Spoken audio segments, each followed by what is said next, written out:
उल्टा सीधा है। विष्णु जी, मैं आपसे पूछ रही हूं, यहां ये कहना कि जो डुबकी लगाएगा उसकी मौत हो जाएगी, वो मर जाएगा क्योंकि इतना गंदा है गंगा का पानी, वो ये कह रहे हैं।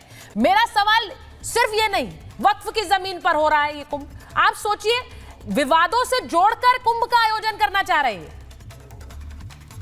सुचरिता जी, मैं एक बात ये कहना चाहता हूँ, मेरा तो कोई पॉलिटिकल इशू नहीं है, मैं तो एक लॉयर हूँ, पर आपको एक लीगल बात बताना चाहता हूँ। मुझे लगता है आपके दर्शक भी और यहाँ पे धर्मेंद्र भाई साहब भी हैं, वो भी इसको सुने। जब 2012 में, और इसको फैक्ट चेक कर लीजिएगा, आजम खान साहब शपथ ले रहे थे मंत्री पद की, तो उन्होंने सीक्रेसी की शपथ ली। आप जानते हैं जो मिनिस्टर होता है दो शपथ लेता है, एक संविधान की शपथ लेता है और एक सीक्रेसी की शपथ लेता है। उन्होंने संविधान की शपथ लेने से मना कर दिया और सिर्फ सीक्रेसी की शपथ ली। आप जान के हैरान हो जाएंगे सुचरिता जी, इलाहाबाद हाईकोर्ट में रिट याचिका हुई कि मंत्री के रूप में काम नहीं कर सकते हैं क्योंकि इन्होंने एज संविधान की शपथ ही नहीं ली है। और जब शपथ ले रहे तो उसका पूरा वीडियो है। उस समय जो मुलायम सिंह यादव जी थे उन्होंने उनको रोका भी किया, पूरी दोनों शपथ लीजिए। उन्होंने कहा नहीं, मैं सिर्फ सीक्रेसी की शपथ लूंगा।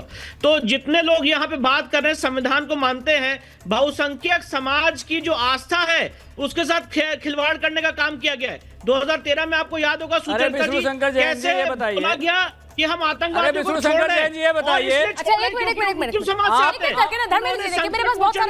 इन्होंने बनारस में, जिन्होंने संकट मोचन की मंदिर में पास किया, बनारस में पास किया, लखनऊ सिविल कोर्ट में पास किया, उन सारे टेररिस्ट को छोड़ने का आदेश पारित किया था 2013 में। उसको इलाहाबाद हाईकोर्ट ने करारा जवाब दिया इनको। इलाहाबाद हाईकोर्ट की 3 जज बेंच ने उसको क्वेश्चन किया, उसके बाद वो रिहाई छूटी और आज 20 लोगों में से कितने लोग अरेस्ट हो चुके हैं। सवाल ये है कि आज वक्फ के नाम पे कितने लोग अरेस्ट हुए बताओ ना उसमें। उनका पूरा परिसर वक्फ का परिसर है। अब तो सुचरिता जी हद हो गई है। और मैं कहना चाहता हूं कि एक नया कानून समाजवादी पार्टी के लोगों को बोलना चाहिए। नहीं, वो वक्फ वाले दावे पर बोल रहे हैं। एक मिनट रुक जाइए, वक्फ वाले पहले तो आप बता दीजिए वक्फ वाले दावे से सहमत है कि नहीं है। वक्फ दावा ठोक रहा है।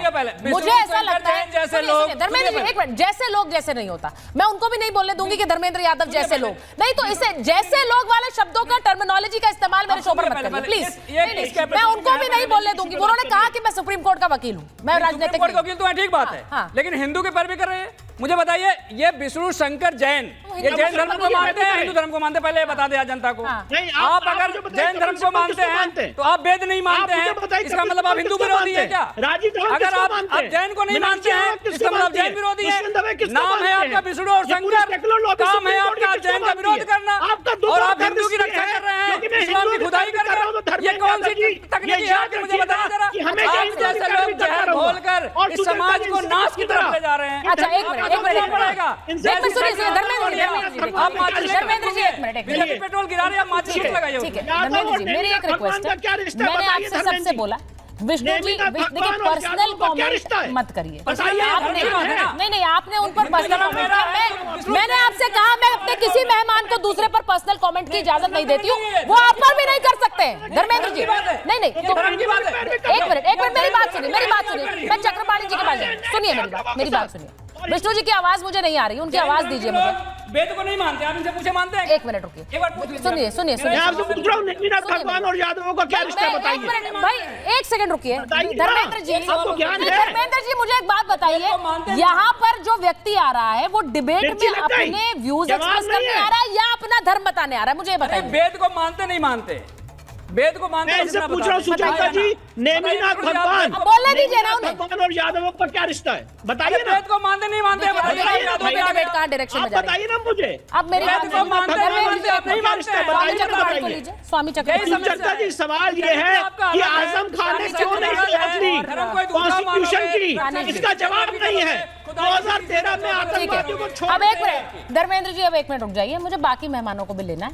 मैं आपसे फिर कह रही हूँ, एक एक करके बात करिए, ऐसे बात समझ नहीं आती। आप स्टूडियो में हैं, उसका फायदा जो स्टूडियो में गेस्ट होता है उसको मिलता है। वो हमेशा दानिश जी भी इस बात की शिकायत करते हैं, वो बात मैं आपके लिए भी कह रही हूँ क्योंकि बाकी सब बाहर से जुड़े हुए हैं। मैं एक चीज पूछूंगी, जो स्वामी चक्रपाणी आपने कही बात, आपने ये कहा है कि मुल्ला मौलवी जो ऐसी बातें कर रहे हैं, ऐसा लगता है दुश्मन के इशारे पर काम कर रहे हैं, ये लोग माहौल खराब करते हैं। विष्णु जी का सीधा कहना है कि वक्फ की जमीन का दावा ठोक भी कैसे सकते हैं। क्या ये समय आ गया है, हम तो रोज हमने वक्फ पर इतनी डिबेट्स कर ली, अब ऐसा लग रहा है कि वक्फ में बदलाव, मुमताज जी अब तो ऐसा लग रहा है अगर ऐसे दावे ठोके जाएंगे तो बोला जाएगा कि भाई वक्फ को तो पूरी तरह खत्म ही कर देना चाहिए। अगर कोई बोलेगा तो फिर इसमें आपत्ति नहीं होनी चाहिए। पहले मैं चक्रपाणी जी के पास जाऊंगी, फिर आपके पास। विष्णु जी को भी लीजिए स्क्रीन पे। चक्रपाणी जी। सुचारिता जी, सबसे पहले तो मैं बताना चाहता हूं कि महाकुंभ में जाने वाला मरता नहीं बल्कि तरता है। हाँ। उसका इहलोक और परलोक दोनों सुधर जाता है।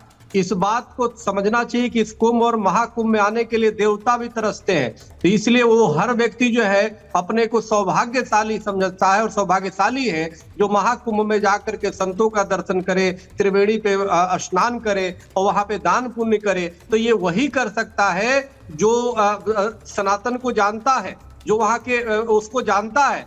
कबीरदास जी ने कहा है ना कि जिन ढूंढा तिन पाइया गहरे पानी पैठ, मैं बपुरा बूढ़न डरा रहा किनारे बैठ। जो किनारे ही बैठ के इसी तरह बयानबाजी करता रहेगा, उसको क्या पता कि स्वर्ग मोक्ष और पाप पुण्य क्या होता है, उसको क्या पता कि यह लोक और परलोक क्या होता है। इसीलिए ऐसे लोगों का यह लोक भी बिगड़ जाता है, अपयश की प्राप्ति इस लोक में भी हो जाता है और परलोक तो भगवान भरोसे है। दूसरी बात देखिए, जो लोग वक्फ बोर्ड की जमीन बता रहे हैं, निश्चित रूप से ये पाकिस्तान प्रायोजित है। निश्चित रूप से वो हमारे देश के जो दुश्मन देश है, चाहे दुश्मन जो संगठन जिहादी मानसिकता के हैं, उनकी एक सोच है कि कैसे इस महाकुंभ को जो पूरे विश्व स्तर पे प्रसारित हो रहा है, पूरे विश्व के लोग वहां पे आएंगे, हर मान्यता के मानने वाले लोग उसको दर्शन करने के लिए ललायित रहते हैं, कैसे इसको विवादित कर दिया जाए। आप जरा सुचारिता जी देखिए, कोई भी मक्का मदीना पवित्र तीर्थ यात्रा पे जाता है, कोई हिंदू संगठन उस पर टिप्पणी नहीं करता।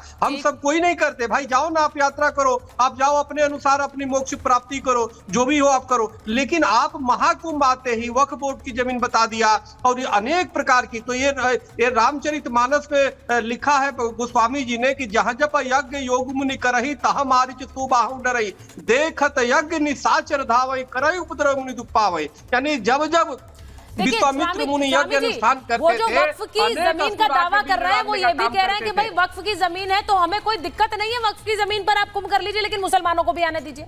वो ये बात कर रहे हैं, बोल रहे हैं आप तो वक्फ की जमीन पर कुंभ कर रहे हैं लेकिन मुसलमानों की एंट्री पर बैन लगा रहे हैं, उनको दिक्कत इस बात से। अब मेरा सवाल एक और है, सुनिए मैं एक बार विष्णु जी और मुमताज जी को पूजा में विश्वास करते हो, मैं विष्णु जी एक चीज सुचारिता जी, अगर मूर्ति पूजा में विश्वास करते हैं, अगर वो माँ को गंगा को माँ मानते हैं, गौ को माँ मानते, तो आओ ना, किसने रोका है। लेकिन आप जब नहीं मानते हो, अगर जो गौ को और गंगा को माँ नहीं मानते हो, मूर्ति पूजा में विश्वास नहीं करते हो, तो मतलब जाके वहां करोगे क्या?